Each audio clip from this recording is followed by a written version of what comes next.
के चरण चरण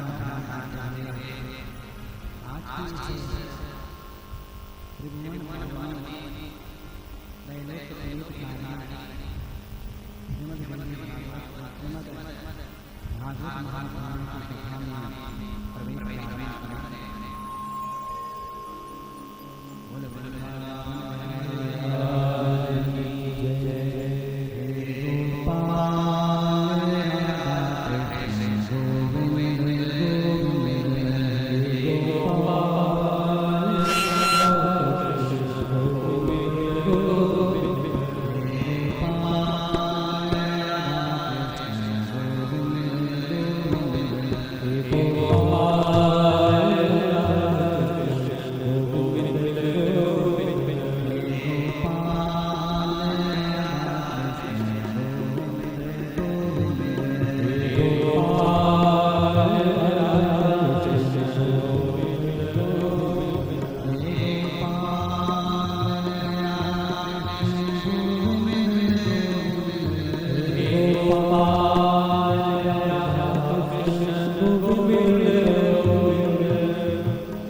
चार दिनों से ज्ञापन है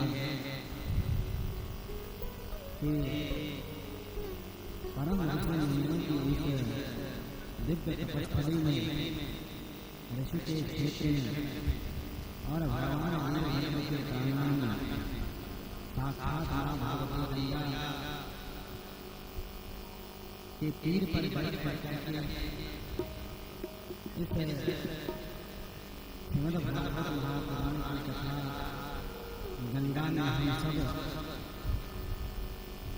यथा भावना के अनुसार भगवान के राधा गोविंद के चरणों को अपनी वाक वाक पुष्पांजलि सहित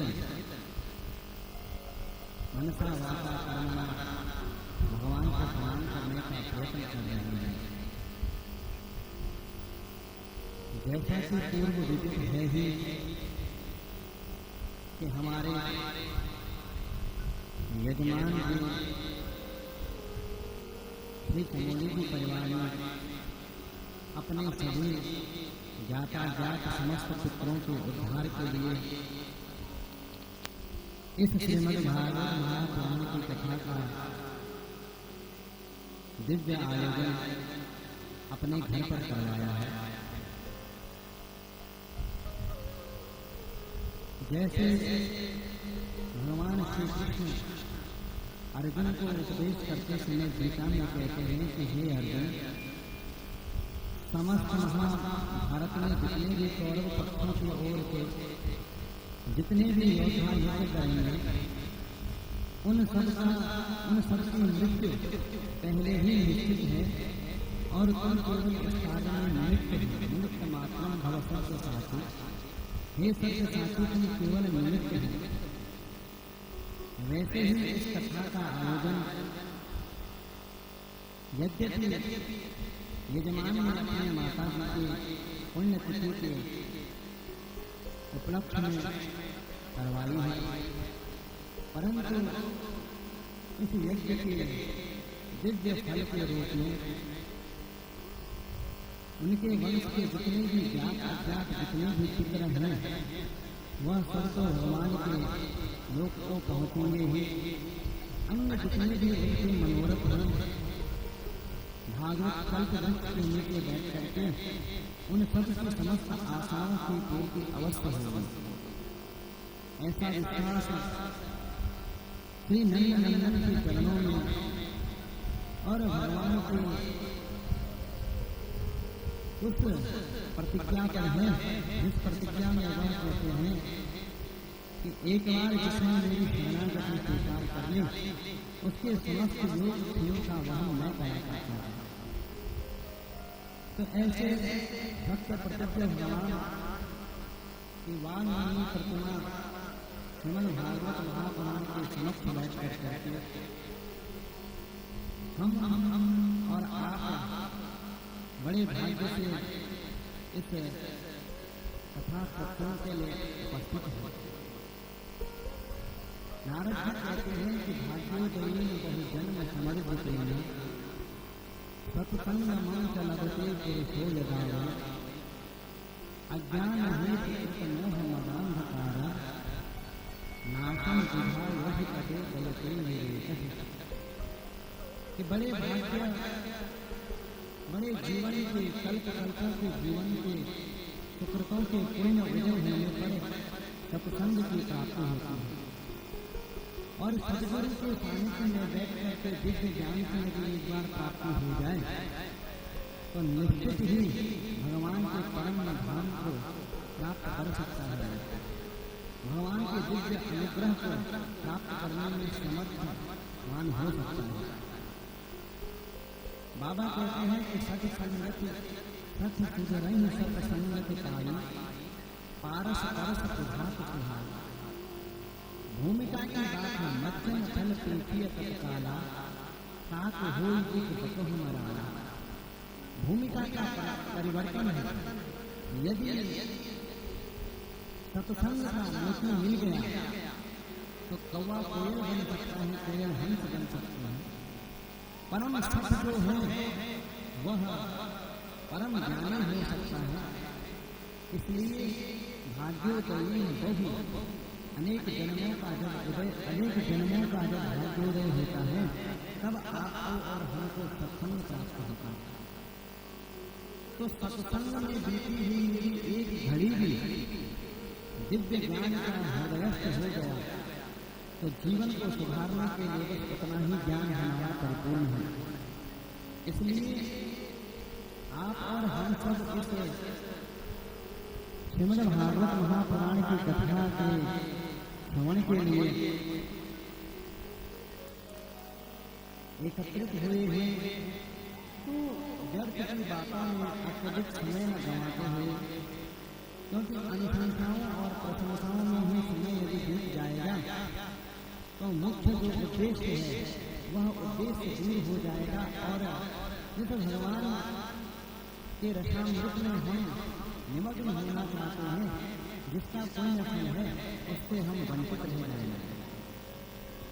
तो आइए, वैसे तो हम बैठे ही गंगा जी के किनारे पर हैं, परंतु फिर भी अपने मन शरीर को लेकर के चले भगवान सुखदेव की उस सभा में, जहाँ व्यास, पराशर, अत्रि, भृगु, वशिष्ठ जैसे महाऋषि बैठे हैं, जैसे महर्षि बैठे हुए हैं, और प्रमुख श्रोता के रूप में बैठे हैं महाराज अभिमन्यु नंदन परीक्षित में।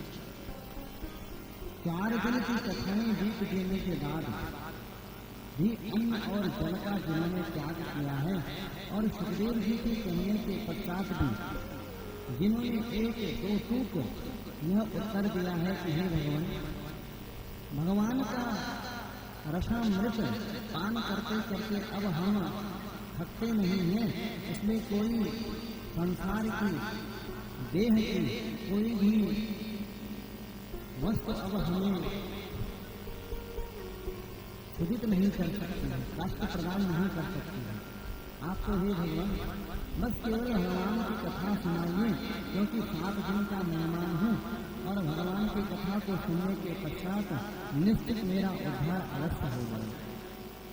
तो सुखदेव जी महाराज परीक्षित जी को भगवान कृष्ण के जन्म की कथा सुना रहे हैं।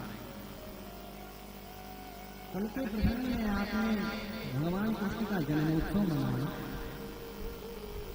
भगवान कृष्ण ने अपने मामा कंस के कारागृह में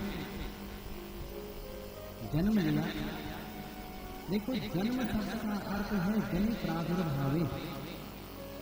जनि प्रादुर्भावे एक धातु है व्याकरण में, जिससे जन्म शब्द सिद्ध होता है। इसका अर्थ ही है प्रादुर्भाव होना, प्रकट होना। तो भगवान श्री कृष्ण देवकी मैया के सामने और वसुदेव जी के समक्ष चतुर्भुज बन करके प्रकट भये। सब कुछ समझाने के पश्चात अपने पिता के साथ यमुना जी को पार करते हुए भगवान श्री नंद नंदन जन्म लेते ही नंद बाबा के गोकुल में आए। गोकुल में आए तो गोकुल में समस्त ग्वाल बालों को सहित गोपियों को जब पता चला कि बाबा नंद के घर में बालक हुआ है, तो समस्त सूत माधव बंधुगण आए, समस्त ऋषि इत्यादि आए, और सबने दिव्य वेद घोष के साथ में भगवान का इस घड़ा का प्रथम स्वागत किया। और सुखदेव बाबा कहते हैं, हे परीक्षित, जब भगवान आए तो माता यशोदा, माता रोहिणी और नंद बाबा ने मिलकर करके पुष्ट मना होकर के, प्रसन्न मना होकर के विद्या रत्नों सहित अनेक अन्य धन का दान करा। नंद स्वात्मज उत्पन्ने जाता हल्लादो महामनाः आहूय विक्रान नातः सुशिरलंकृतः धेनूनाम्यते विक्रेभ्य समलंकृते तिलाग्री सप्तरत्नोघ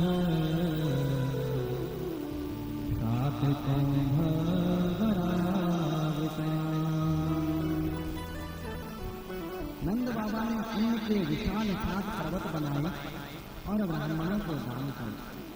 तुरंत 9 लाख गैयाओं का दान भगवान श्री नंद बाबा ने ब्राह्मणों को दान किया। नंद के मन में आनंद है, प्रसन्नता है, आनंद है। आनंद को श्रुति भगवती ब्रह्म कहते हैं। आनंदम ब्रह्मेति जगाया, आनंद को ब्रह्म समझो, आनंद ही ब्रह्म है। ऐसा वेदों का वाक्य है। तो नंद के मन में सुख हुआ ऐसी बात नहीं है। नंद को आनंद हुआ क्योंकि भगवान श्री स्वयं परिपूर्ण परब्रह्म भगवान आज नंदालय में स्वयं उतरे हैं। भगवान के दिव्य जन्म का उत्सव मनाया जा रहा है। माता देवकी, माता रोहिणी ने और माता यशोदा ने पुष्ट मना होकर के यथा संभव चीजें सब दान में कर दी। किसी गोपी को दान में कुछ चांदी के बर्तन मिले, तो चांदी के बर्तन मिले तो एक दूसरी गोपी चलती हुई आई, बोली बहन जय श्री कृष्ण।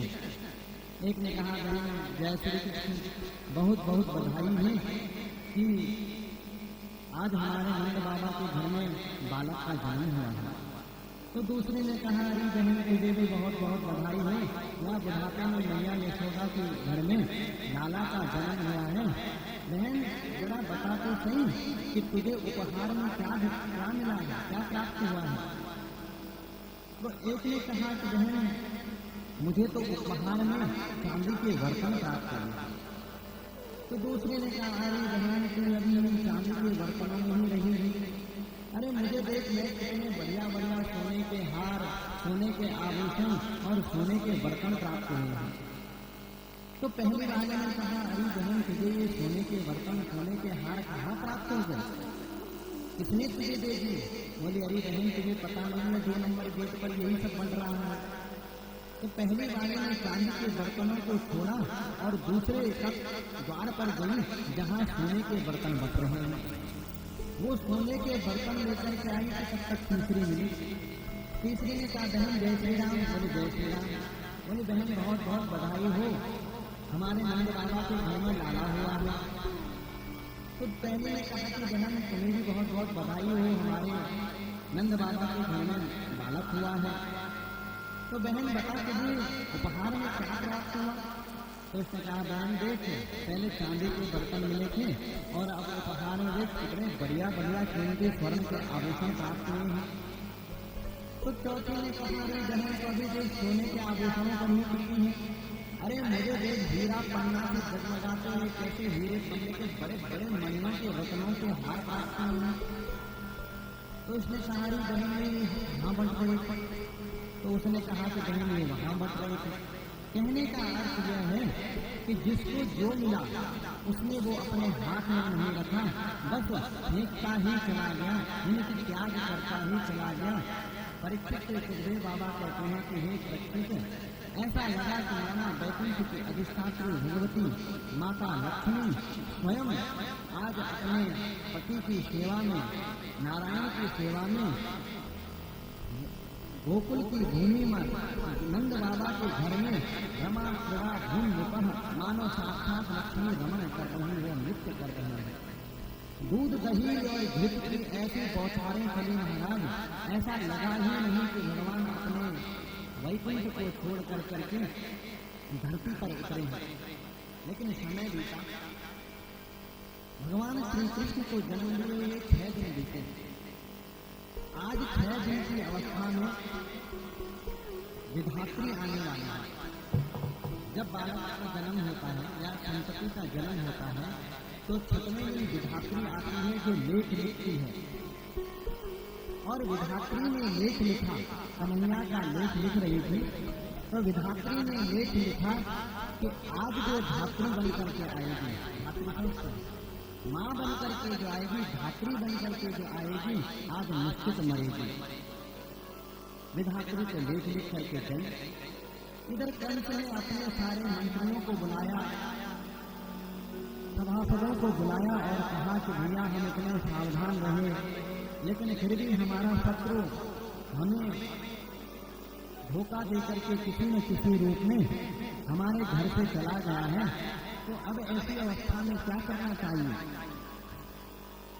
तो एक ने कहा कि महाराज आपका जो शत्रु है और देवकी का जो अष्टम गर्भ हुआ है उसको अभी जन्म लिए हुए 10 दिन से ज्यादा नहीं हुए। 10 दिन से अधिक की बात नहीं है।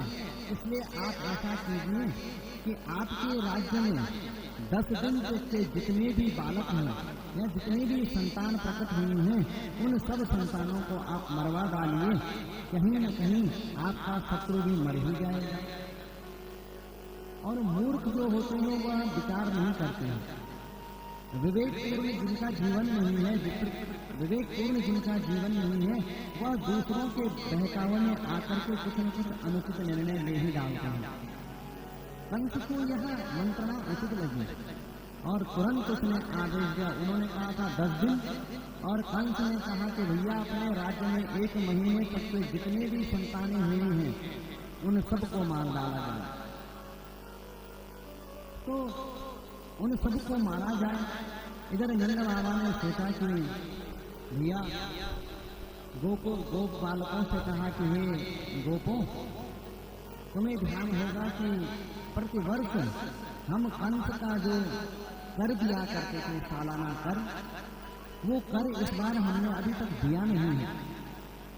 और भैया कंस बड़ा अधर्मी है, बड़ा पापी है। कौन सी बात पर बिगड़ जाए और हम पर कौन सी विपत्ति टूट पड़े।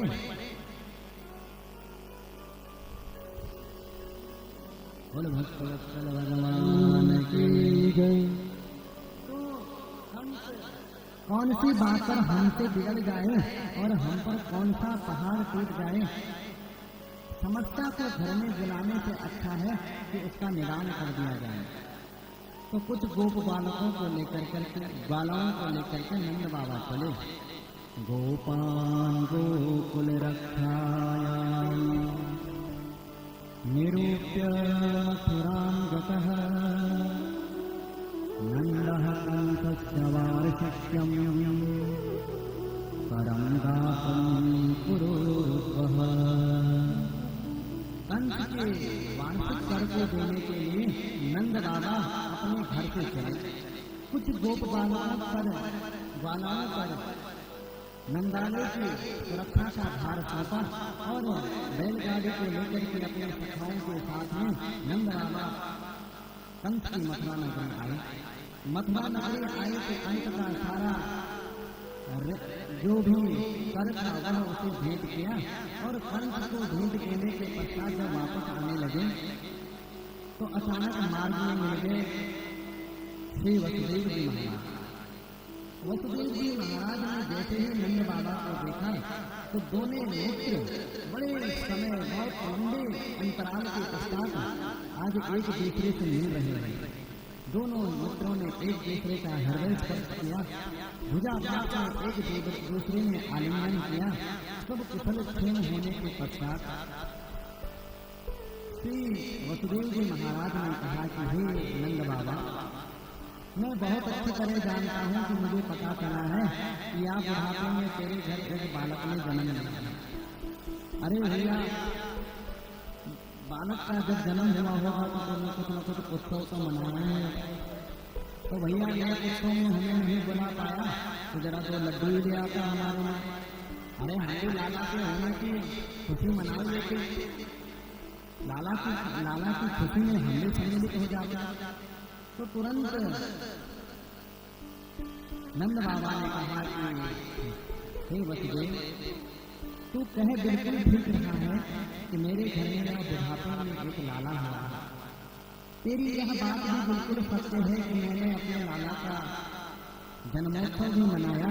लेकिन सुन भैया, जब मैंने सुना कि तेरे 6 बेटाओं को या पापी कंस ने बड़े निर्मम तरीके से उनकी हत्या कर डाली, तो भैया तुझे तो 6 बालकों के मरने का दुख है। मैं अपने एक बालक के होने की तुझे खुशी की सूचना देने का साहस जुटा नहीं पाया। अहो ते देवकी पुत्रा कंसेन बहवो हता एकावतिष्ठा वर्जा कन्या साथ दिवंगता। 6 बेटों को तेरे एक पापी कंस ने मार डाला। अरे 7वां गर्भ में सुना जा रहा है कि उसका गर्भ क्षय हो गया माता देवकी का। और आठवें गर्भ के रूप में एक कन्या हुई थी, तो उसके बारे में भी सुनने में आता है कि वह भी हाथ छुड़ा करके चल पड़ी और कहीं गायब हो गई, विलुप्त हो गई। तो भैया जिसकी साक्षात आकाश संतानों का जिसके हृदय में दुख हो, मैं भैया उसको एक संतान का सुख, एक संतान के होने की सूचना नहीं सुनाता। बड़ी मर्म स्पर्शी दोनों मित्रों ने आपस में बातें करी, लेकिन वसुदेव जी मथुरा में रह रहे हैं तो उन्हें मथुरा में होने वाली लगभग प्रत्येक घटना का अंदेशा है और उन्हें उनका पता है। तो नंद बाबा से तुरंत वसुदेव जी ने कहा कि भैया वसुदेव, भैया नंद, देख तू ज्यादा देर अब मथुरा में मत घूम, क्योंकि तेरे मस्तक की रेखाएं ऐसी बता रही हैं कि बहुत शीघ्र तुझ पर कोई उत्पात आने वाला है, बहुत शीघ्र कोई संकट आने वाला है। इसलिए तू ज्यादा देर मथुरा में मत रह, तू तो तुरंत अपने गोकुल को जा और अपने गोकुल की सुरक्षा की तैयारियां देख और गोकुल की सुरक्षा में समय बिता। जैसे ही वसुदेव के मुख से ये बात सुनी तो नंद बाबा को लगा कि आज तक श्री वसुदेव जी महाराज ने कभी झूठ नहीं बोला है, कभी भी असत्य भाषण नहीं किया है। यदि इसने किसी संकट की, किसी उत्पात की घोषणा की सूचना दी है तो निश्चित ही मेरे गोकुल में कोई उत्पात होने वाला है। हे भगवान, हरिम जगाम शरणम, मैं आपके शरण में हूँ, मेरे लाला की रक्षा करें। ये कहकर करके नंद बाबा बाल बालों के साथ में सर पर पैर रख करके दौड़े गोकुल की ओर। लेकिन परीक्षित नंद बाबा अभी घर पहुंच नहीं पाए। जब तक नंद बाबा पहुंच पाते इससे पहले कन्हैया की मौसी पहुंच गई। बोले कौन सी मौसी? बोले कंसे न प्रहिता घोरा पूतना बाल घातनी शिशुश्चारण विनंती पुरश्यामा प्रजादिषु। कंस के द्वारा प्रेषित की गई यह पापनी चेतना तमाम ब्रज मंडल में छोटे छोटे बच्चों को मारती हुई आज नंद बाबा के गोकुल में पहुंची। आकाश मार्ग से जा रही थी। अब यहाँ तो हर दिन उत्सव मन रहा है, किसी को कुछ पता ही नहीं है कि हो क्या रहा है। सब गोप ग्वाल बाल सब नंद के आनंद भयो जय कन्हैया लाल को लगे हुए हैं।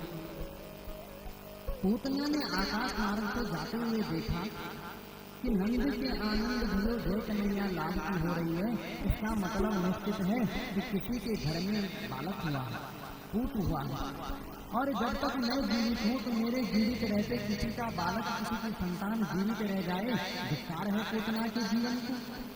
तो ये सोच करके पूतना आकाश से उतरी और महाराज उसने ऐसा दिव्य सर्वांग सुंदरी एक स्त्री का रूप धारण किया। परीक्षित ऐसा लगा कि मानो स्वर्ग से अप्सरा ही कोई भगवान के दर्शन के लिए उतरी है। हाथ में क्रीड़ा कमल घुमाती हुई यह पापनी पूतना चली। कुछ गोपियां मिली, बोली बहन जैसी बात है, बहन ये नंदालय किधर होगा? बाबा नंद का घर किधर होगा? तो दूसरे ने पूछा क्यों बहन तुम कौन हो? तो पूतना ने कहा बहन मैं कन्हैया की मौसी हूँ। कन्हैया की मौसी हूँ? अच्छा कन्हैया के दर्शन के लिए जा रही है, कुछ लाई भी है कि नहीं लाई है? अरे बहन बस क्या बताएं तुझे कि हम क्या लेकर के आए हैं, तुम तो बस सिर्फ इतना बताओ कि नंद भवन कहाँ है, नंदालय किधर है? गोपी ने कहा बहन यहाँ से सीधी चले जाओ, सामने से दाएं हो जाना, फिर दाएं हो जाना, सामने जो अर्जुन के वृक्षों से सुसज्जित नंद भवन गृह मिलेगा, वही बाबा का नंद का घर है। गोपियों से पता पूछती हुई यह पापनी पूतना क्रीड़ा कमल घुमाती हुई पहुंची यशोदा के द्वार पर। यशोदा से कहा अरे बहन बधाई हो बधाई हो। अरे बहन मैंने जैसे ही सुना कि इस बुढ़ापे में तेरे घर बालक का जन्म हुआ है तो बहन मैं खुद को रोक नहीं पाई, इसलिए मैं तुझे बधाई देने के लिए आ गई। यशोदा ने कहा कि बहन वो सब तो ठीक है, लेकिन मैंने तुझे पहचाना नहीं तो है कौन? तो पूतना ने कहा, बहन तूने मुझे नहीं पहचाना? अरे मैं कन्हैया की मौसी हूँ। अब यशोदा बेचारे हाथ घुमाए माथे पर, राम राम राम, 80 वर्ष की अवस्था हो गई, लेकिन ये मेरी कौन सी बहन आ गई भैया, जिसकी सकल सूरत मैंने आज तक नहीं देखी। फिर अचानक मन में सोचा कि खास सभी बहन नहीं होगी, कोई कचेरी ममेरी पुफेरी कहीं की होगी। अब चलो जो घर पे आया सो अतिथि, तो मिष्ठान निकाला और देखो जो बालक को मारने आई है पूतना, उसका भी मुंह मीठा करवा रही है। तो कहा कि बहन तुझे भी बहुत बहुत बधाई है, और लाला अभी अभी सोया है मेरा, तू जा और आशीर्वाद दे के आ जा, और देख ज्यादा कुछ मत करियो, लाला बड़ी मुश्किल से सोया है, और ऐसा न हो कि लाला जग जाए। भगवान कृष्ण ने सोचा कि मैया ये जो अतिथि घर पर आ गया है, ये तेरे बस की बात नहीं है इससे बात करना, इससे हमें मुक्त लेंगे, यही हमारे पास बोल दे, हम अपना हिसाब समझ लेंगे आपस में। तो मैया से प्रेरित होकर के भगवान कृष्ण के पालने की ओर बढ़ी पूतना, और जैसे ही पापनी पूतना को अपनी ओर आते भगवान ने देखा तो तुरंत अपनी आंखें बंद कर दी। भगवान सुखदेव कहते हैं कि हे परीक्षित, ये पापनी पूतना नहीं है, साक्षात मारिका ग्रह है। विभुज्यतां बालक मारिका ग्रहम् चराचरात्मा सन्निहितेक्षणः। इस मारिका ग्रह के रूप में आती हुई पापनी पूतना को जब भगवान ने अपनी ओर देखा तो समस्त संसार के आश्रयभूत प्रभु ने अपने नेत्र बंद कर दिए।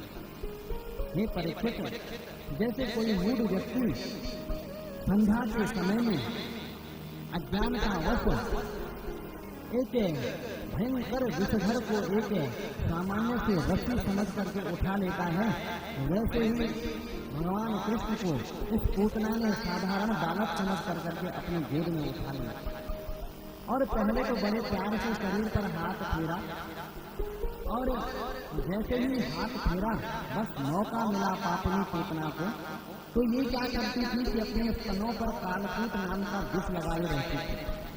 जैसे ही छोटे बच्चे के पास जाती थी, उसे अपने दुग्ध का पान कराती थी, दूध को क्या पिलाती थी, फिर जहर का पान कराती थी।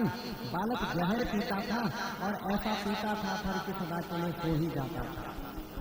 अपने स्तनों पर भयंकर कालकूट विष लगा करके यह पापनी पूतना चली। जैसे ही मौका मिला उसने कृष्ण को उठाया और अपने अंक से पयोधर से लगा लिया, और भगवान कृष्ण ने जैसे ही इसके पयोधर को मुख में लिया, गाढ़ं कराभ्यां भगवान प्रपीड्यत प्राणये सममरोत समन्वितोऽपि वः। जैसे ही अपने मुख को भगवान ने इसके पयोधर से लगाया तो सबसे पहले भगवान ने इसका विष किया। अब कई संत यहाँ पे कहते हैं कि भगवान ने क्रोध से इसका दुग्ध पान किया, और कई कहते हैं कि रोज के अधिष्ठाता देवता है भगवान श्री शंकर। तो भगवान ने मन ही मन भगवान शंकर को याद किया कि हे नीलकंठ महादेव, ये विष पीने का अभ्यास आपको ही है। हम तो ब्रिज में आए थे माखन मिश्री खाने के लिए, माखन मिश्री तो मिली नहीं भैया, पहले जहरी पीने को मिल रहा है।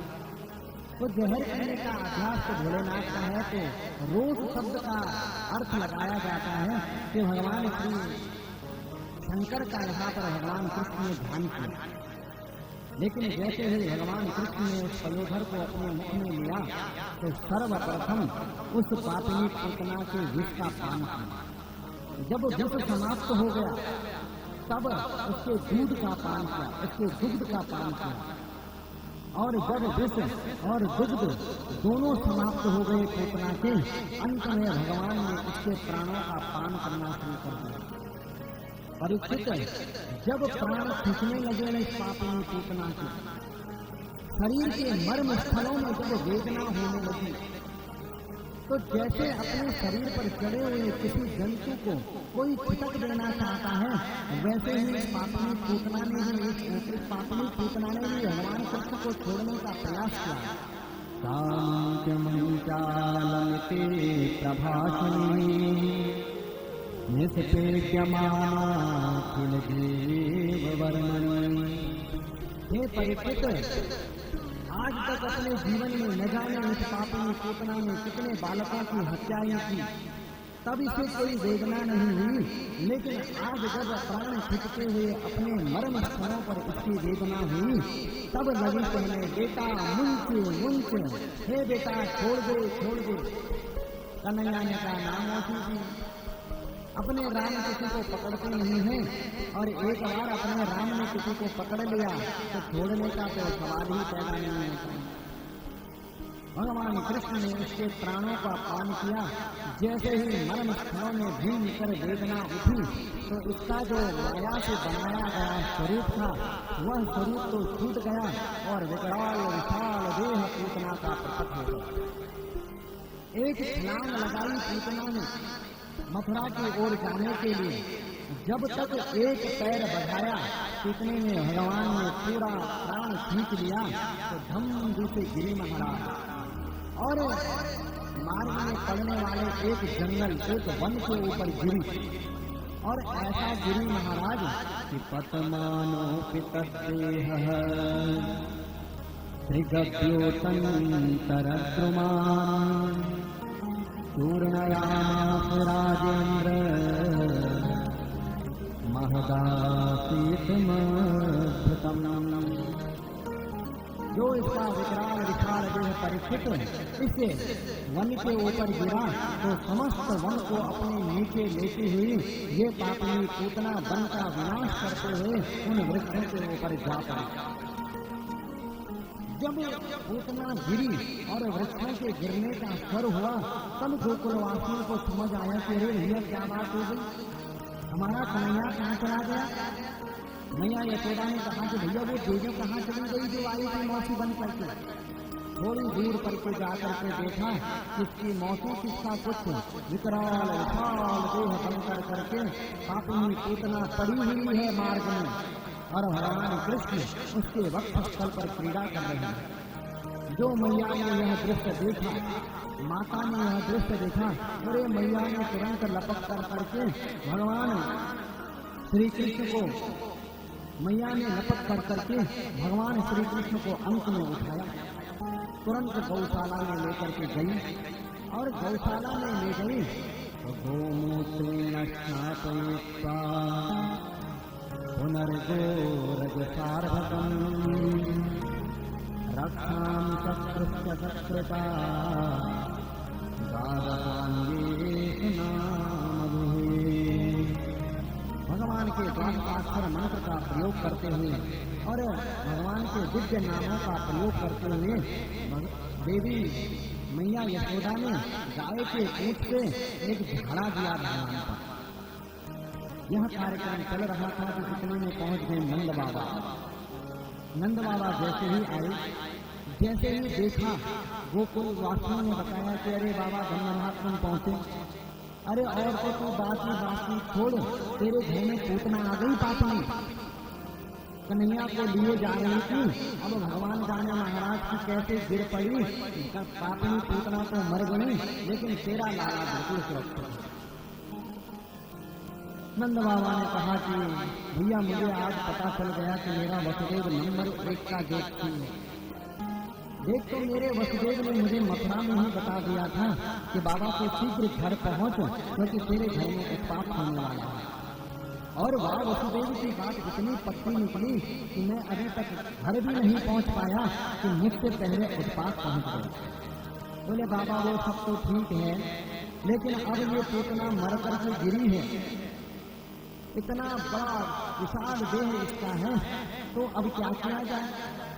तो नंद बाबा ने कहा कि इसके शरीर के छोटे छोटे हिस्से किए जाएं और छोटे छोटे हिस्से कर करके इस पापनी पूतना के देह में आग लगा दी गई। और परीक्षित को कहते हैं सुखदेव बाबा कि हे परीक्षित, जब इस पापनी पूतना का देह जला तो देह के जलने से ऐसा लगा कि मानो नंदन वन का दिव्य वायु दिव्य पुष्पों की सुगंध को लेकर के समस्त गोकुल को सुरम्य कर रहा है। दिव्य आभा से और दिव्य सुगंध से वह गोकुल आखिर हो गया। परीक्षित ने कहा कि महाराज, पूतना के जलने पर, पूतना के देह के जलने पर आखिर ऐसी क्या बात हो गई कि गोकुल में इतनी सुगंधी छा गई? सुखदेव बाबा ने कहा कि हे परीक्षित, अरे जिसने मरते समय यदि कोई भगवान का नाम ले ले वह तर जाता है, और जो भगवान को गोद में रख करके मरी हो उसको अब पापनी कौन कहे?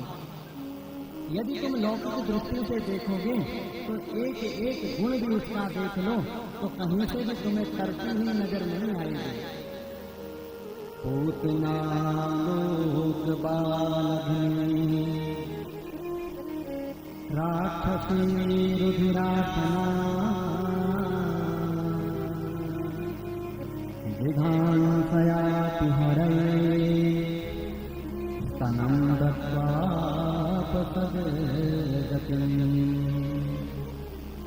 बोले महाराज, पहले तो देखो नाम ही इसका कितना बुरा है। नाम है पूतना। पूतना का अर्थ होता है जिसमें पवित्रता बिल्कुल भी नहीं है, अथवा पूतना का अर्थ होता है पूतानयति, जो छोटे छोटे बच्चों को पहले उठाती हैं और फिर जो छोटे छोटे बच्चों को पहले उठाती हैं और फिर उन्हें उठा कर करके ले जाती है पूतना। तो महाराज छोटे बच्चों को ले जाकर के क्या करती हैं? बोले लोक बालघनी, पहले उनको ले जाती हैं और फिर उन्हें मार डालती हैं। तो न तो इसका नाम अच्छा है और न नाम के साथ में इसका कर्म अच्छा है।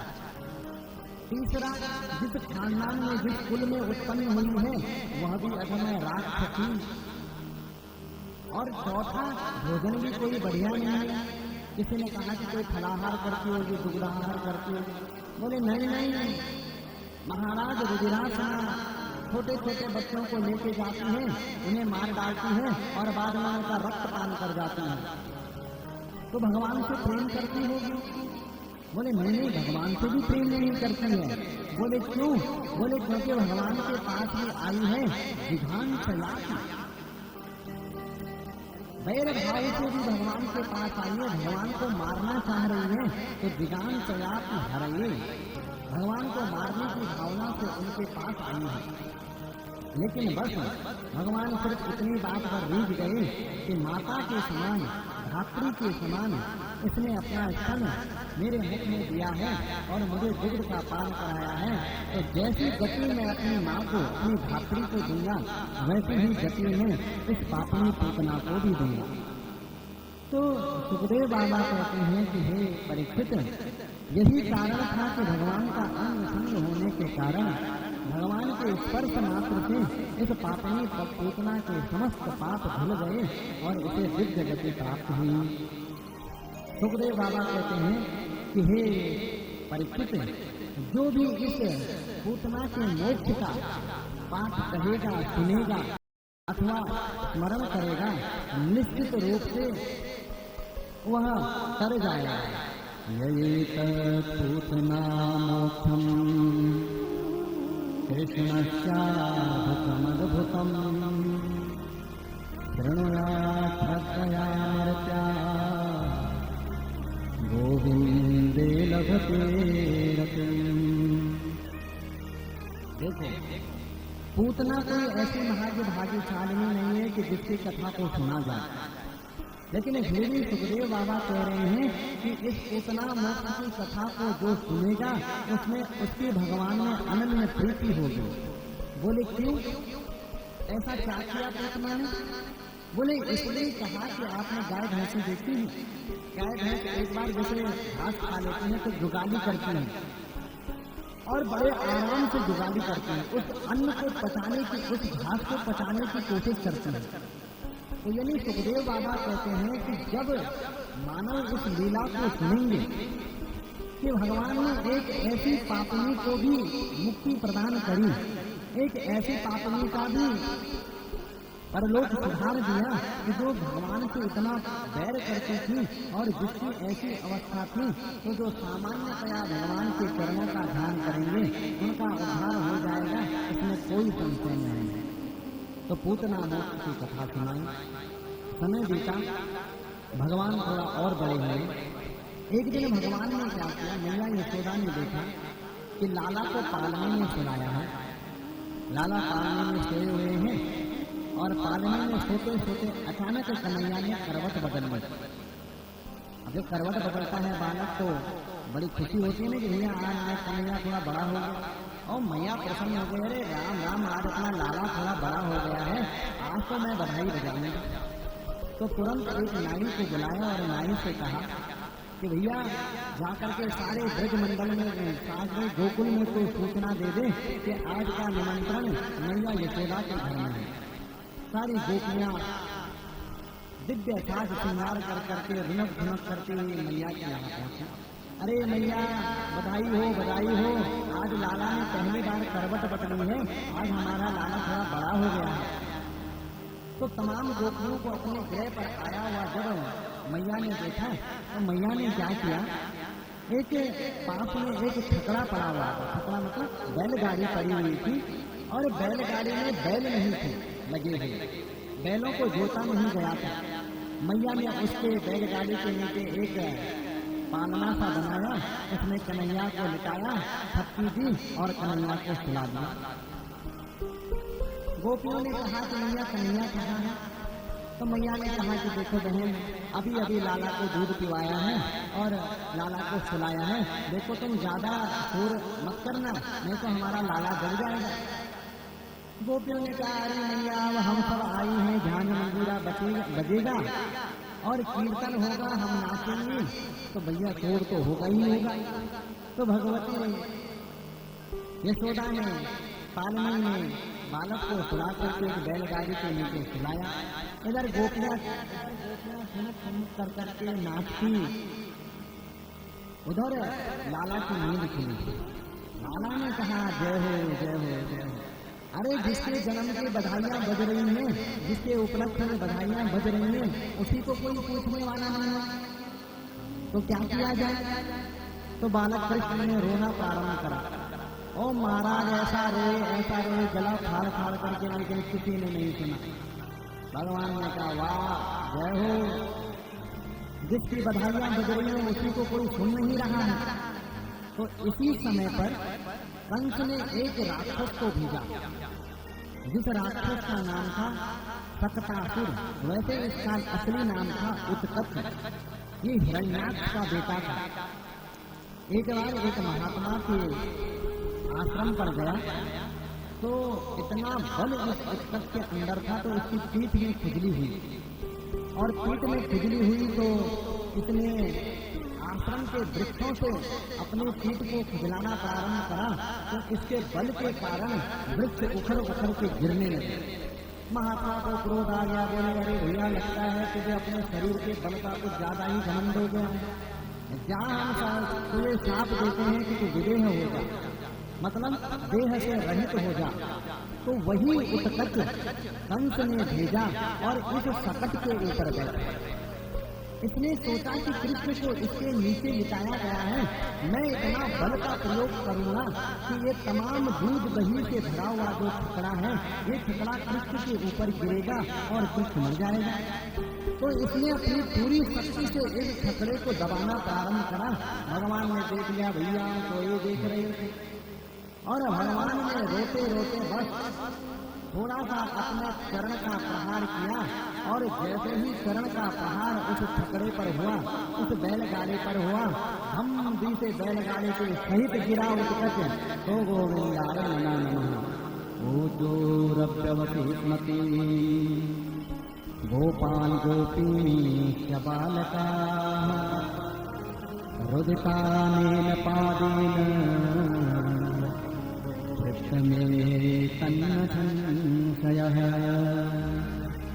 जैसे ही महाराज छकड़ा उल्टा, तमाम दूध दही घृत मक्खन से भरे हुए बर्तन जैसे ही धरती पर गिरे तो भैया सब गोपियां आश्चर्यचकित हो गई कि भैया आंधी चली नहीं, तूफान आया नहीं, अरे कोई गाय बैल भी घर से निकली नहीं, रखा रखा खड़ा खड़ा ये छकड़ा आपस में अचानक गिर कैसे गया। तमाम यशोदा मैया के सहित भागती हुई गोपियों ने भगवान को गोद में उठाया। बोले मैया लाला तो बिल्कुल ठीक है, बोले लाला तो ठीक है, लेकिन ये पता नहीं चल रहा है कि ये छकड़ा कैसे उलट गया। तो सामने कुछ बाल बालों से कुछ बच्चे खेल रहे थे, तो एक ने कहा मैया अगर तू कहे तो मैं बताऊं कि ये छकड़ा कैसे उलट गया। तो मैया ने कहा हाँ हाँ बेटा बता कैसे ये उलट गया। तो उसने कहा कि मैया तुम सब लोग तो नाचने खेलने में ही व्यस्त रही, और तेरा लाला जैसे ही जगह तो उसने महाराज रोना प्रारंभ किया, और ऐसा रोया कि मैंने सोचा कि जरा इसको जाकर के मैया के पास बुलाऊं, बेचारा भूख लग गई होगी। लेकिन मैया जब तक मैं तेरे लाला के पास पहुंचता, तेरे लाला ने तो लात घुमाई और धम्मदी से मारी इस छकड़े में, तो छकड़ा वो विंदाए नहीं। मैया ने कहा तेरे सिरे भालू पी के आया, अरे मेरा लाला 3 महीने का ढंग से नहीं हुआ, और तुम कह रहा है कि इसने चरण का प्रहार किया, लात घुमाई और छकड़े पर लगी, तो छकड़ा गोविंद आए नमो नमः। मैया एक बात सुनने को तैयार नहीं है, पुनः गौशाला में लेकर गई। भगवान ने सोचा जब कोई मरता है तो नहाना तो पड़ता है, तो चलो इसके नाम का भी हम ही नहा लें, बेचारे के नाम का कोई नहाता कि नहीं नहाता।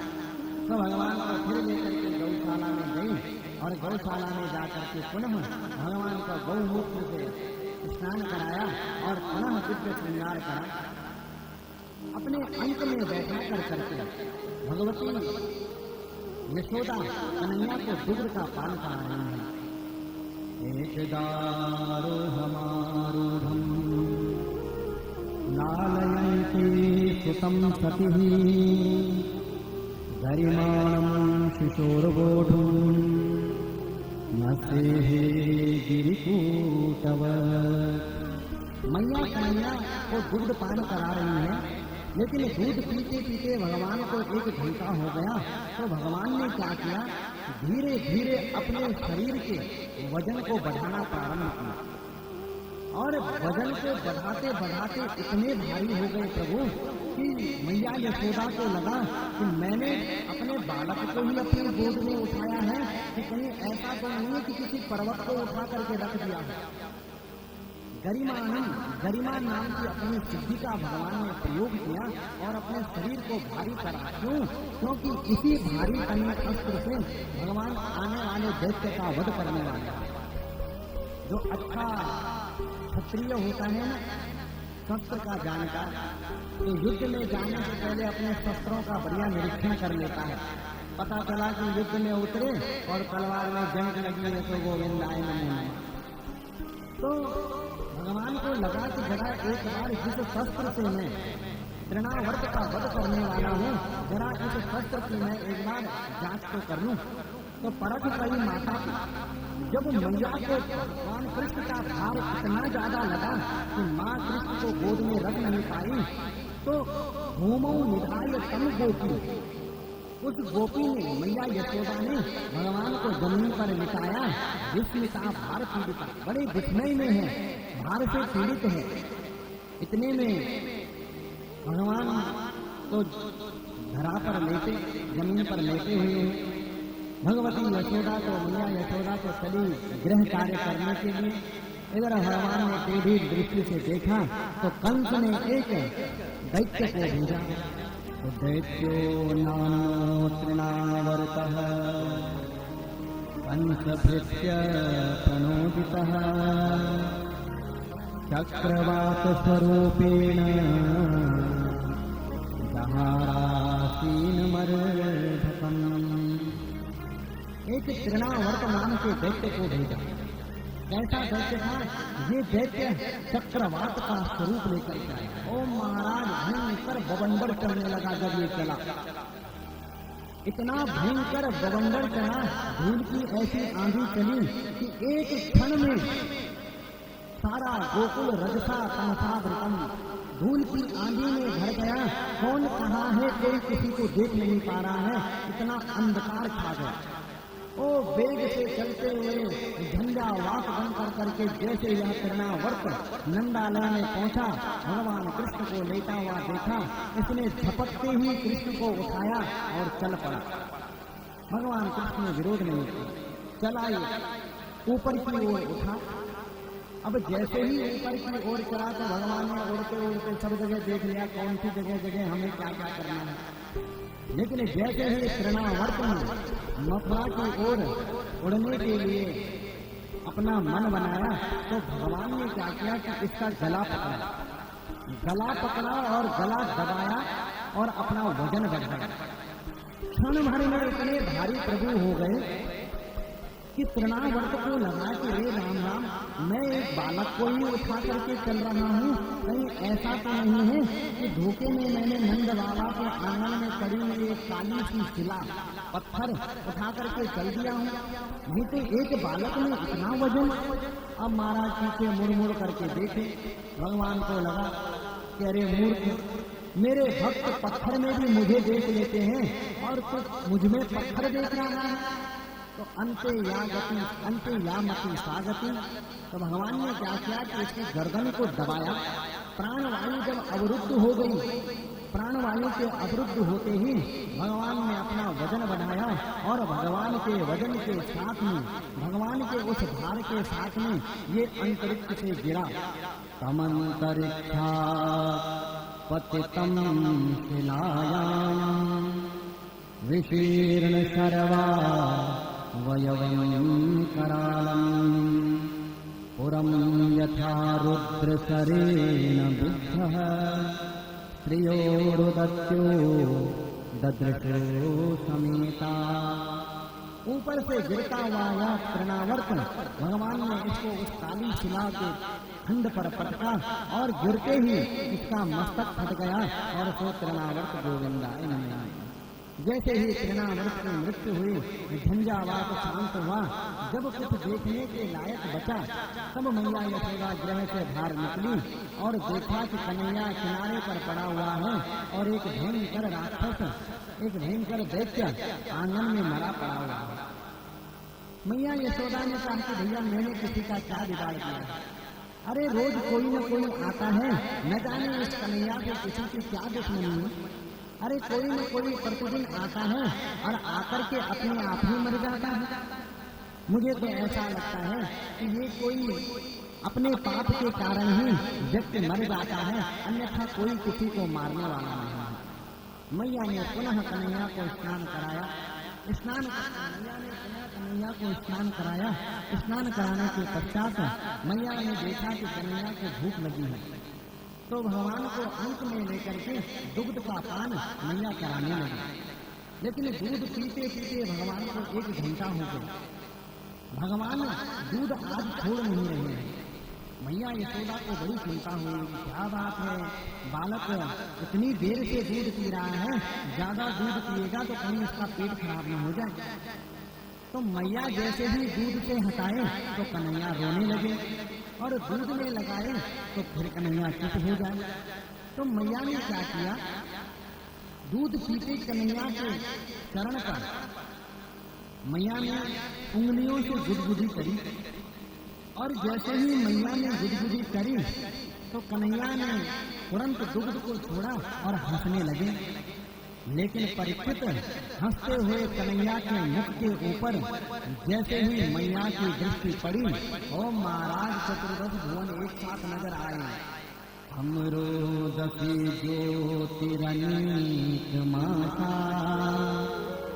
सूर्येन्द्र वन्मयी स्वसनाम बुधीश दीपानगास्तदुहितल वनानि भूतानि स्थिरजंगमानि। महाराज तमाम पेड़ पौधे पहाड़ सब 14 भुवन एक साथ भगवान के मुख में दिखाई दे। बोल विराट भगवान की जय। मैया को आंखें मरने लगी, ओरे राम राम, या बुढ़ापे में क्या क्या दृश्य दिखाई दे रहे हैं। एक छोटी सी झलक भगवान ने मैया को दिखाई, मानो कहा कि हे माँ, अरे जिसके पेट खराब होने की तू चिंता कर रही है ना, जरा एक बार देख तो सही कि उसका पेट है कितना।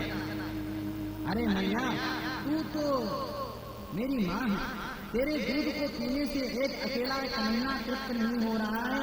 अरे इस 14 भुवन में जितना कुछ देखा कहा सुना जाता है प्राणी मात्र, वह सब तेरे दूध को पी करके तृप्त हो रहा है। इसलिए आपने और हमने भी कभी न कभी भगवती यशोदा का दुग्ध पान तो किया ही नहीं। हे मैया, एक बार जरा तू देख कि जिस बालक के पेट खराब होने की तुझे चिंता है, आज जरा एक बार निहार करके देख ले कि उसका पेट है कितना बड़ा। अपने ऐश्वर्य की एक झलक दिखाई, लेकिन फिर सोचा कि जहाँ मैया को ज्ञान हुआ कि अरे मेरा लाला तो लगता है भगवान है, तुरंत वैष्णवी रत्नों माया अपनी वैष्णवी माया का प्रयोग किया। किसी ने पूछा माँ को भी नहीं छोड़ा, बोले माँ को भी नहीं छोड़ा। तुरंत वैष्णवी माया का प्रयोग किया और सारा दृश्य मैया की आंखों से गायब। मैया को लगा रहे हो राम राम, बुढ़ापे में आंखें मेरी चकाचौंध खाई गई। अरे राम राम, कैसा कैसा दृश्य मुझे देखने को मिले। अरे मैं 3 वर्ष के बालक के मुंह में कहाँ से कुछ आ जाएगा, लगता है अपने आंखें नहीं मोतिया बिंद हो जाए। मैया फिर से भूल गई बात। ऐसी लीलाएं होते होते भगवान आज 1 वर्ष के हुए। 1 वर्ष के हुए तो 1 वर्ष के होने के पश्चात वसुदेव जी ने सोचा कि भैया हमारे 2 बालक नंद बाबा के नंदालय में हैं। अब भगवान जाने कि उन्होंने उनका क्या नाम रखा होगा, रखा भी है कि नहीं रखा है, क्या होगा कैसा होगा। तो तुरंत अपने कुल गुरु श्री गर्गाचार्य जी के पास गए और गर्गाचार्य जी से कहा कि हे महाराज, आप तो सारी माया जानते हैं, आप तो त्रिकालज्ञ हैं, आपको तो पता ही है कि हमारे 2 बालक नंद बाबा के घर में पल रहे हैं और मुझे नहीं पता कि उनका नामकरण हुआ है कि नहीं हुआ है। मैं तो चाहता हूँ भगवान कि आप जाकर के जरा नंद बाबा के घर में मेरे बालकों का नामकरण कर लीजिए। तो वसुदेव जी से प्रेरित होकर के नंद बाबा चले, वसुदेव जी से प्रेरित होकर के श्री गर्गाचार्य जी महाराज चले और नंद बाबा के घर पर आए। नंद बाबा ने घर पर आए हुए महात्मा को देखा और तुरंत प्रणाम किया, सेवा सत्कार किया।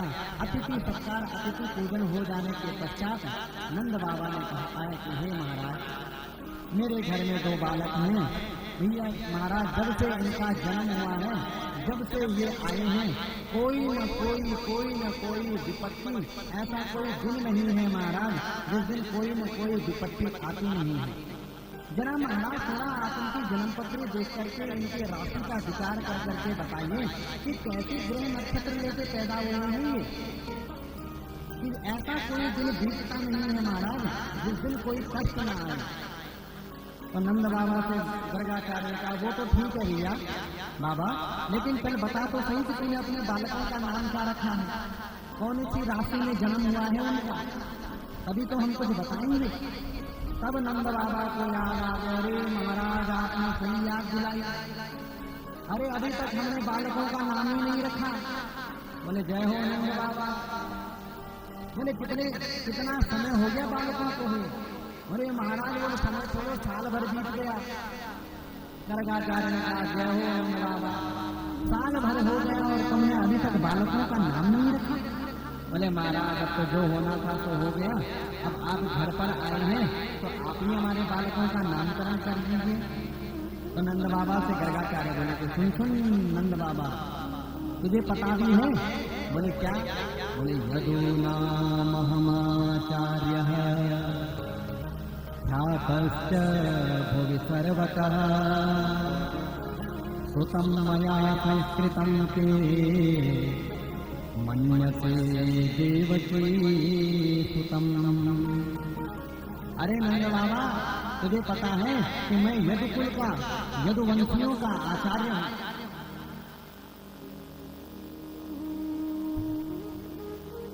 मैं यदुवंशियों का आचार्य हूँ और अगर मैंने तेरे बालकों का नामकरण किया तो कंस को पहले ही संशय है कि देवकी का पुत्र कहीं भाग गया है। कहीं ऐसा न हो भैया कि मेरे नामकरण करते ही तेरे ऊपर कोई विपत्ति टूट पड़े। बोले महाराज तो क्या करे? बोले ऐसा कर, चुपचाप अगर नामकरण करवाना चाहे तो मैं कर दूं, अन्यथा जय श्री राम। अरे बोले महाराज चुपचाप की क्या बात है, ऐसा नामकरण करूंगा कि जिनका नाम रखा जा रहा है उन्हें तक पता नहीं चलेगा कि हमारा नाम क्या रखा है। और तुरंत नंद बाबा ने मैया यशोदा सहित मैया रोहिणी को आवाज लगाई और कहा कि देवी दोनों बालकों को लेकर के आओ और आज हम बालकों का नामकरण संस्कार करवाएंगे। नंद बाबा की बातों को सुन करके मैया यशोदा अपने लाला को लेकर के और भगवती रोहिणी अपने लाला को लेकर करके नंद बाबा की आज्ञा से बालकों के नामकरण करने के लिए प्रस्तुत है। अचानक मार्ग में चलते चलते मैया यशोदा को सूझा। मैया ने कहा कि हे देवी, सुना है हमने कि जो महात्मा हमारे द्वार पर आए हैं ये त्रिकालदर्शी हैं। भूत भविष्य वर्तमान की ऐसी कोई घटना नहीं है जो महाराज जी से छिपी हुई है। इसलिए ऐसा करते हैं कि तुम मेरे लाला को अपनी गोद में लो और तुम्हारे लाला को मैं अपनी गोद में ले लेती हूँ। अगर पक्के पंडित जी होंगे तो एक झटके में बताई देंगे कौन सा किसका बेटा है, अगर ऐसे ही होंगे तो फिर जय श्री राम। और ये कहकर के यशोदा ने रोहिणी के पुत्र को अपनी गोद में उठाया और रोहिणी ने यशोदा के पुत्र को अपनी गोद में उठाया। दोनों बहनें अपने अपने पुत्रों को लेकर के महाराज गर्गाचार्य जी के समक्ष पहुंचे। गर्गाचार्य जी गौशाला में बैठे हुए हैं। गौशाला में बैठे हुए गर्गाचार्य जी ने जैसे ही माताओं के हाथ में बालकों की छवि देखी, झलक देखी, तो तुरंत समझ गए कि हमारी परीक्षा हो रही है। और मैया यशोदा से कहा कि सुन मैया, ये जो तेरे अंक में तेरी गोद में इस समय बालक है ना, ये निश्चित रोहिणी का पुत्र है। अयम रोहिणी पुत्रो रमयन् सुहृदो गुणैः आख्यास्यते राम इति बलाधिक्या बलं विदो। सुन मैया, निश्चित तेरे अंक में जो बालक है, जो लाला है, ये रोहिणी का पुत्र है। मैया ने कहा देख रही है बहन, एक झटके में कैसे पहचान दिया बाबा जी ने। बोले हाँ महाराज, अपनी ही माया मानो। अब हम दोनों बहनें अपने बालकों में कोई भेद तो करती नहीं है, तो ये बताइए कि नाम क्या रख रहे हैं आप बालक। बोले सुन मैया, ये निश्चित रोहिणी का पुत्र है और आगे चल कर करके इतना बलवान होगा कि इसकी भुजाओं के प्रताप से समस्त सृष्टि और समस्त यदुवंश बड़ा शांति को प्राप्त करेगा। तो अत्यधिक बल होने के कारण हम इसका नाम बलराम रखेंगे। और कुछ मैया इसे आने वाले समय में संकर्षण नाम से भी बुलाया करेंगे। बोले ठीक है महाराज, या दूसरे बालक का नाम क्या रखा। और जैसे ही कृष्ण के ऊपर नजर पड़ी तो भगवान गर्गाचार्य जी की तो समाधि लग गई। मैया ने झकझोर दिया, तब जाकर के बाबा को याद आया। बाबा ने कहा हाँ मैया, मैंने तेरे बालक का नाम सोच लिया है। बोले सुन, तेरे बालक का नाम मैं रखा हूँ क्योंकि तेरा बालक हर युग में जन्म लिया करता है। ऐसा कोई युग नहीं है जिस युग में तेरा बालक न आए। कभी यह श्वेत बन करके आता है, कभी रक्त वर्ण बन करके आता है, कभी पीत वर्ण धारण कर करके आता है। इदानीं कृष्ण काम गतः, इस समय कृष्ण वर्ण धारण कर करके आया है, इसलिए हम तेरे बालक का नाम रखते हैं कृष्ण। बोले कृष्ण कन्हैया। और सुन मैया, राजयं वसुदेवस्य क्वचिज्जातस्तवात्मजः वासुदेव इति श्रीमान् अभिज्ञाः संप्रचक्षते। सुन मैया, इसी जन्म में तेरा बेटा वसुदेव का पुत्र बना होगा, इसलिए आज भी लोग इसे वासुदेव कृष्ण के नाम से जानेंगे। दोनों बालकों का नामकरण किया। गर्गाचार्य जी महाराज को वापस लौट आए। अपने पुत्रों का नाम जब मैया ने सुना, बोले मैया, इसमें कोई संदेह नहीं है कि बाबा बड़ा त्रिकालदर्शी है, लेकिन बच्चों के नाम जरूर जरा टेढ़े मेढ़े रख दिए हैं। अब बलराम कहे और कृष्ण कोई कोई तो मैया जीवी पलटा खा जाएगी मारे। इसलिए साधारण से नाम है, तेरे बालक का नाम रखा बलराम, उसका नाम आज से हो जाएगा बलवा, और मेरे बालक का नाम रखा कृष्ण कन्हैया, तो इसका आज से नाम होगा कनवा। सिंपल बात, कोई ज्यादा झंझट का चक्कर नहीं। समय बीता, मैया अपने बालकों का दिव्य श्रृंगार करती है। कालेन व्रजताल्पेन गोकुले राम केशवो जानोभ्यां सह पाणिभ्यां रंगमानो विजयध्रतुः। समय पर समय बीता और जो कन्हैया अभी तक बिस्तर में रहा करते थे, धीरे धीरे घुटनों के बल चलने लगे। घुटने और हाथों का सहारा लेकर के चलने लगे। थोड़े और बड़े हुए तो अब दीवार का सहारा लेकर के चल रहे हैं। देखो परीक्षित, जो समस्त विश्व को चलना सिखाए, समस्त विश्व जिसकी कृपा कटाक्ष पर टिका हुआ है, ऐसे भगवान भी स्वयं चलना सीख रहे हैं। ऐसा नहीं है कि भगवान सीधा दौड़ने लगे, वो भगवान चल रहे हैं। मूकम करोति वाचालम पंगुम लंघयते गिरिम यत् कृपातमहं वन्दे परमानंद माधवम्। जिन भगवान की कृपा से गूंगा बोलने लगता है और लंगड़ा हिमालय चढ़ सकता है, वो भगवान स्वयं चलना सीख रहे हैं। कभी कभी भगवान अपनी को जब भोजन बनाते हुए देखते हैं तो चूल्हे से जलती हुई लकड़ियां उठाते हैं, और जैसा वीर बालक तलवार को घुमाए वैसे उस लकड़ी को घुमाने लगते हैं। कभी कभी गायों के सींग से लटक जाते हैं। कभी कभी मैया गायों को दुहने जाए तो बछड़ों को खोल करके भागने लगती है। जब कन्हैया थोड़े बड़े हुए तो ऐसी लीलाएं करते करते कन्हैया अब धीरे धीरे अपने घर से, अपने देहली से बाहर जाने लगी। तमाम गोपियां भगवान की एक झलक पाने के लिए अत्यंत व्याकुल रहती हैं। इन तीन प्रकार से भगवान कृष्ण की, भगवान नंद नंदन की एक झलक प्राप्त हो जाए, बस दिन रात गोपियों के मन में यही भाव चलता रहता है। भगवान ने जब गोपियों की भावनाओं को समझा, गोपियों के मनोरथ को पूर्ण करने के लिए भगवान ने एक दिन क्या किया, अपने समस्त सखाओं को बुलाया, मित्रों को बुलाया। श्रीदामा, स्तोक, सुबल, मधुमंगल, ये सब भगवान के मित्र हैं। एक दिन अपने मित्रों से कहा कि भैया हम चाहते हैं कि तुम खूब खाओ पियो, खा पी करके मोटे ताजे बनो, क्योंकि पतले लोग हमें बिल्कुल पसंद नहीं है।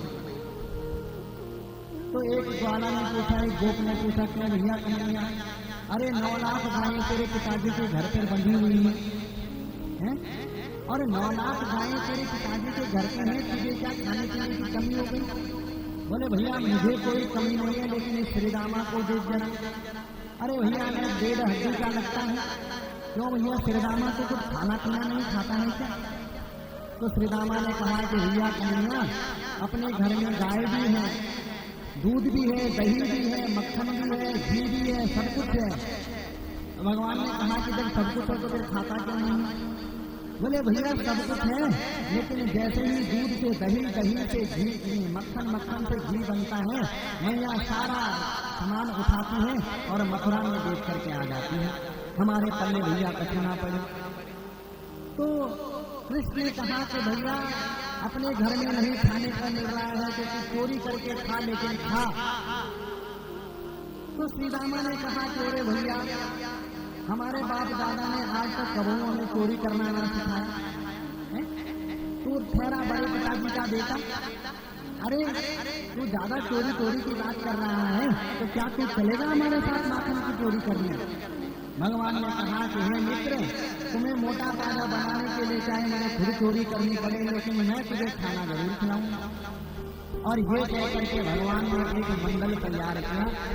मंडल का नाम बना चौर विद्या प्रचार मंडल, और तमाम बाल बालों ने एक हवा फैला दी गोकुल में कि भैया हमारी समिति का जो सदस्य हमारे मंडल का जो सदस्य वही सभ्य, बाकी सब लोग असभ्य। अब तो महाराज बड़े बड़े गोपी शामिल हो गए और ऐसा उत्पात भगवान कृष्ण ने मचाया गोकुल में बाल बालों के साथ में कि जो गोपियां अब तक भगवान की दृष्टि का एक दृष्टि भर देखने के लिए आतुर रहती थी, वो महाराज परेशान हो गए। ऐसा माखन चोरी की लीला घर घर में प्रभु ने करी कि गोपियां तंग आ गई। एक दिन सारी गोपियां उठी और मैया यशोदा के घर पर। मैया यशोदा से कहा, अरे मैया घर पर है कि कहीं चली गई है? तो मैया ने कहा, क्यों बहन, आज तो मैंने कोई बुलावा भेजा नहीं।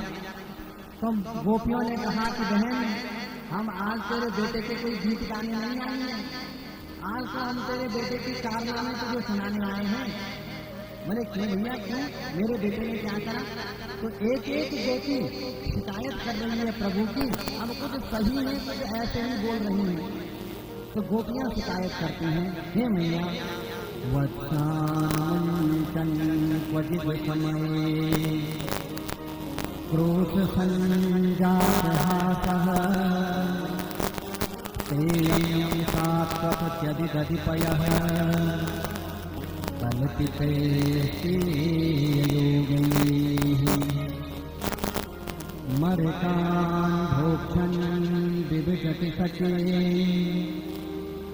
नास्ति भाण्डं भिनस्ति द्रव्याभे अगृहकुपितो याचुपत्तो शतोकान्।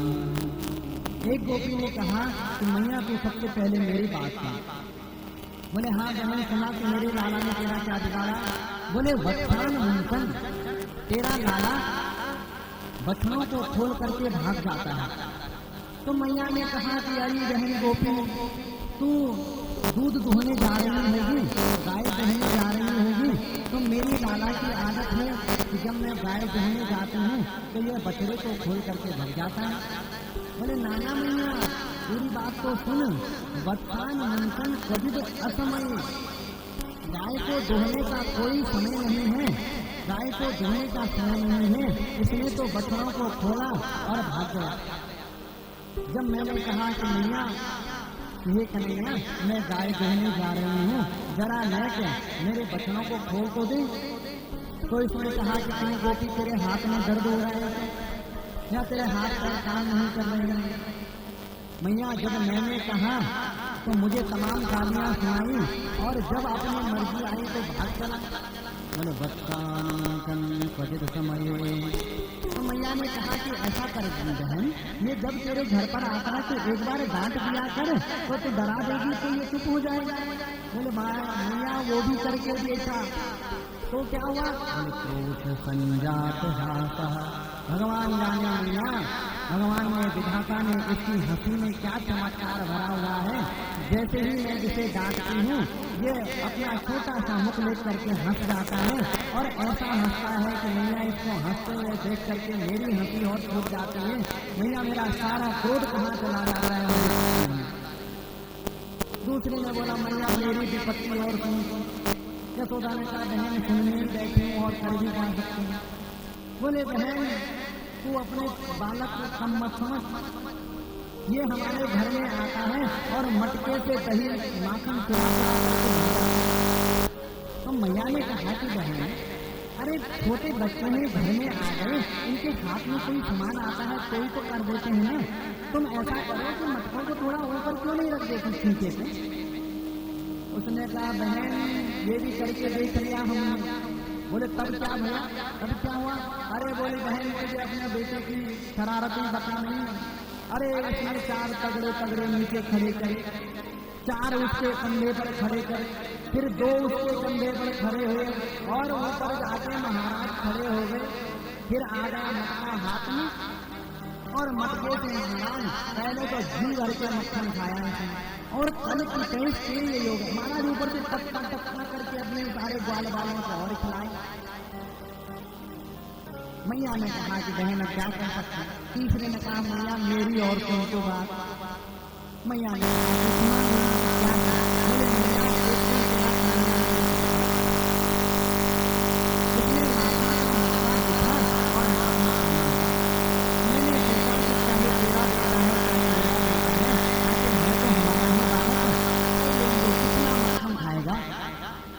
लेकिन मैया पहले इसने पेट भर करके माखन खाया, फिर इसने अपने ग्वाल बालों को साथ में बुलाया।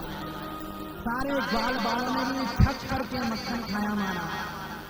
जब खूब पेट भर गया, तृप्त हो गए ग्वाल बाला भी। भगवान जाने मैया बंदरों से तेरे कन्हैया की कौन सी पुराने जन्म की मित्रता है।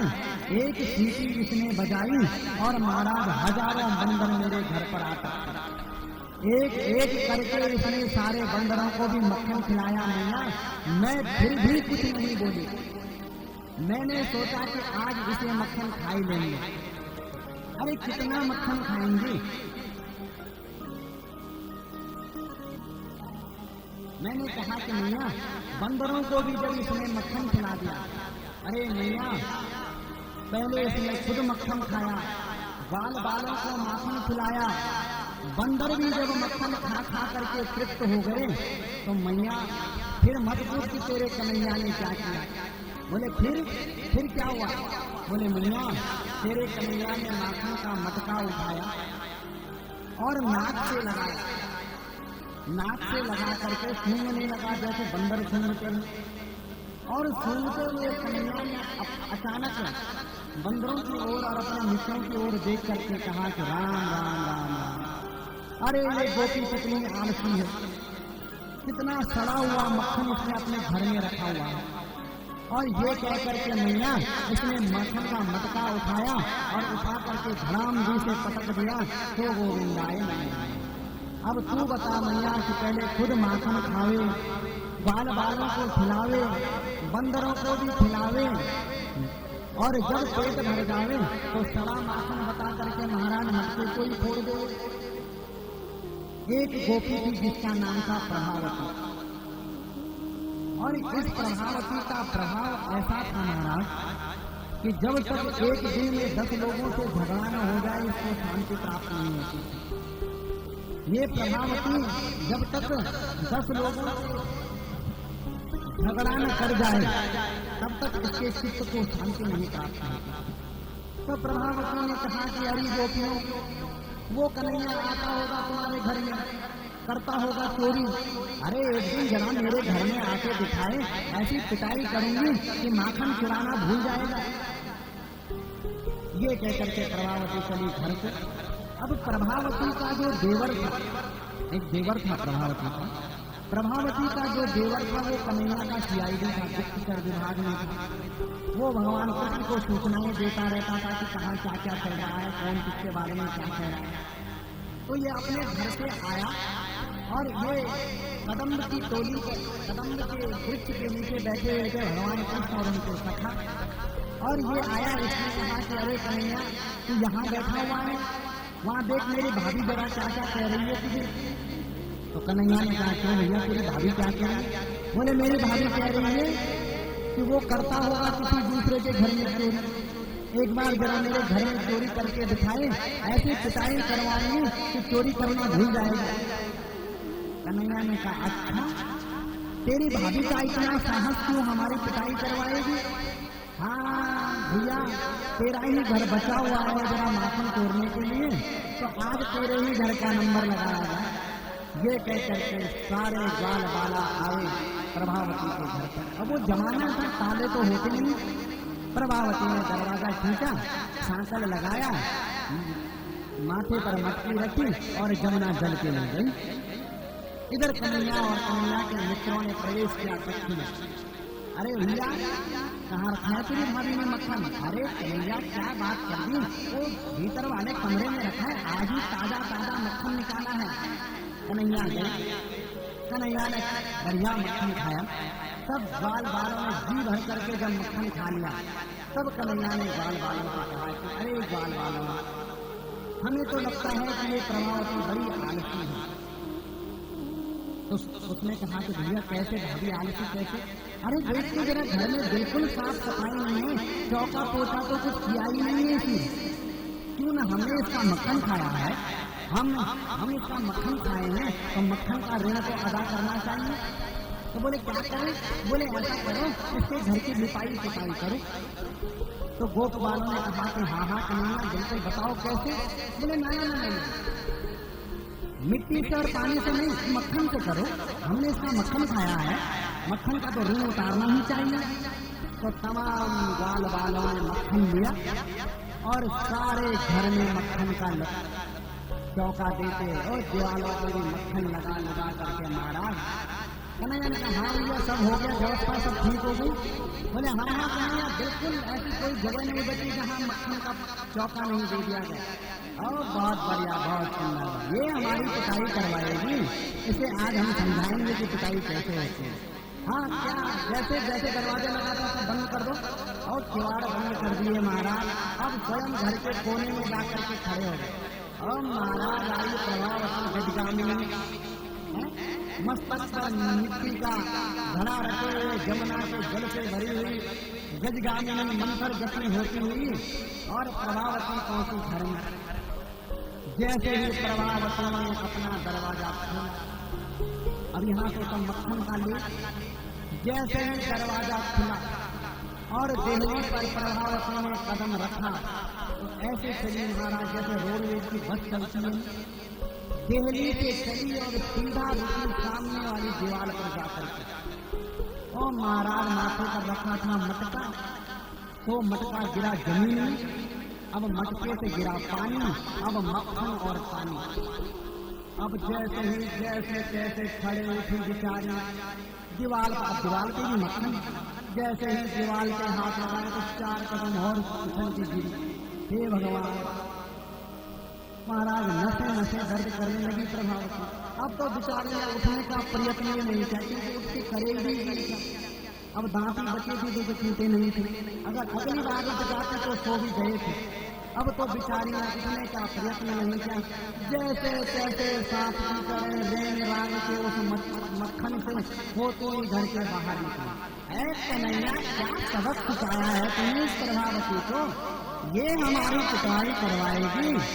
देख प्रभावती, अगर आगे से तुमने ऐसा किया तो बहुत खतरनाक सिद्ध हो सकता है। और प्रभावती को तो मानो महाराज गलती नहीं, किसी ने अग्नि में रख दिया। है कन्हैया, मैंने भी अगर तेरी पिटाई सबके सामने मैया से नहीं करवाई तो मेरा नाम प्रभावती नहीं है। अरे प्रभावती बहुत देखे कुछ जैसे ये कह करके कन्हैया तो चले। अगले दिन प्रभावती को लगा कि कैसे मैं इससे अपना बदला लूंगा। उसने पुनः मक्खन निकाला और उसे पता चल गया कि मेरा देवर इसका CID है, ये जरूर इसको सूचना देगा। तो देवर भी घर से आए। देवर ने अरे कन्हैया क्या आनंद आ गया, कल है आज भी भाभी जी ने बढ़िया मक्खन निकाला है, विचार हो तो आज भी चले। तो कन्हैया ने कहा हाँ भैया जो भी रहा हो, लेकिन मक्खन बड़ा मीठा था। आज प्रभावती ने क्या किया कि माखन के मटके को थोड़ा ऊपर रखा और दरवाजे को इस तरीके से बंद किया कि ऐसा लगा कि प्रभावती कहीं गई है। भीतर एक लाठी लेकर के छुप गई और आए कन्हैया अपने बाल बालों के साथ। देखा तो ओ भैया आज तो तेरी भाभी ने ठीका बहुत ऊपर लटकाया। बोले हाँ कन्हैया। और भगवान ने फिर वही अपना पुराना नियम, 4 नीचे खड़े करे, 2 उसके ऊपर, फिर उसके ऊपर चले। महाराज मटके को पकड़ा और जैसे ही मक्खन हाथ में लेकर के खाने लगे प्रभु, वैसे ही प्रभावती भीतर से आई। अब वो बेचारे महाराज मटके को देख रहे थे। नीचे वालों ने देखा कि प्रभावती, अरे भागो भैया प्रभावती आ गई। जैसे ही प्रभावती को जब नीचे वाले को गायो और महाराज ने मटका पकड़े हुए लटके हुए। अब कन्हैया ने देखा कि आज पकड़ोगे। कन्हैया ने जैसे ही देखा, प्रभावती ने कहा ऐसा ही लटका रही हो, तेरी मैया मानती नहीं है ना कि तू चोरी करता है, ऐसे ही लटका रहे। आज मैं मैया को बुलाऊं, देखो ठाकुर जी आज राजभोग लगा रहे हैं। भगवान ने कहा सुन प्रभावती, तू मेरे घर जाए, मेरी मैया को बुला के आए, तब तक मैं यहाँ लटका नहीं रह सकता। बोले तो क्या करूं? बोले ऐसा कर मुझे नीचे उतार। तो प्रभावती ने कहा कि दे हाथ दो नीचे। भगवान ने जैसे तैसा अपना एक हाथ पकड़ाया। ए प्रभावती आराम से पकड़ियो, देख गिर न पड़ू मैं, हाथ पैर टूट जाएंगे। प्रभावती ने कहा कि रे कल जो मेरे टूटे थे उसका क्या? बोले वो तो तुझे चलना नहीं आता है ना, इसलिए टूट गए तेरे हाथ पैर। जैसे तैसे भगवान को नीचे उतारा। अब महाराज जी के मुख पर भी माखन लगा हुआ और हाथ से झाड़ने का प्रयत्न करें तो मक्खन और लगता चला जाए। बोले ना ना झाड़ मत, तेरी मैया को विश्वास नहीं है। आज इसी अवस्था में तेरी मैया के समक्ष ले जाऊंगी, तब उसे पता चलेगा कि भगवान तू कितना बड़ा चोर है। अब प्रभावती ने भगवान का हाथ पकड़ा। अब उस समय में घूंघट की प्रथा थी, और महाराज यहाँ तक का पल्लू निकाला और भगवान को खींचते हुए चली। भगवान को लगा कि अगर इस अवस्था में आज मैया के समक्ष गया तो पक्का पिटाई होगी। क्या किया जाए? अब प्रभावती ने घूंघट निकाला हुआ है और बोलती जा रही है, देखो गोकुलवासियों, आज मैंने इसे रंगे हाथों मक्खन चुराते हुए पकड़ा है। आज अगर इसकी मैया ने इसकी पिटाई नहीं करी तो मेरा भी नाम प्रभावती नहीं है। भगवान की नजर पड़ी अचानक इसके देवर पर। बोले हाँ हाँ प्रभावती, ऐसे चिल्लाने की जरूरत नहीं है, पिटाई करवाने से चिल्ला क्यों रही है? और मैं देख कब से तूने मेरा ये हाथ इतना टाइट पकड़ा हुआ है, इतने जोर से पकड़ा, भैया खून रुक गया मेरा। ऐसा कर, इस हाथ को छोड़ और दूसरे हाथ को पकड़। मैया ने कहा हाँ, अब जब अपने को दर्द हुआ तब पता चला तुझे। अब मैया ने हाथ छोड़ा और जैसे ही दूसरा हाथ पकड़ने के लिए आगे हाथ किया, भगवान ने उसके देवर का हाथ पकड़ा और प्रभावती के हाथ में, तेरा है तू लेकर। अब प्रभावती को कुछ पता नहीं। प्रभावती को ये देख रहे हो गोकुलवासियों, ये कच्ची फलिया चोर, इसने आज मेरे घर में मक्खन चुराया है। आज मैंने अगर इसकी पिटाई नहीं करवाई, मेरा नाम प्रभावती नहीं। लोगों ने कहा पागल हो गई, आज दिन दोपहर अपने देवर को लेके जा रही है पिटाने के लिए। और भगवान ने क्या किया, थोड़ा सा पानी के नजदीक है, मुंह हाथ धोला, बढ़िया अपनी सकल सूरत सुधारी और एक शॉट पट लिया और सीधा मैया की गोदी। मैया, ओ मेरी प्यारी मैया, ऐसा करते हैं मैया कि आप गोकुल को छोड़ करके कहीं चल पड़ते हैं। यशोदा ने कहा क्यों बेटा, क्यों लाला, क्या बात हो गई? आप तो बड़ा चिंतित है। मैया बस बस बस, या गोकुल में रहने की मेरी इच्छा नहीं है। बोले बेटा क्या बात हो गई? बोले मैया इन गोपियों ने मेरा जीना आराम कर दिया। बोले बेटा क्या बात हो गई, आज गोपियों ने क्या किया? अब देख मैया, मैं तेरी गोद में बैठा हुआ हूँ। बोले हाँ बेटा बैठा तो मेरी गोद में। अब देख कोई न कोई गोपी जरूर आएगी और फिर ये जरूर कहेगी कि इसे मेरा मक्खन चुरा दिया। अब मैं बैठा हूँ तेरी गोद में, तो मैं कहाँ से किसी का मक्खन चुराने जाऊंगी? बोले बेटा तुम बिल्कुल चिंता मत कर।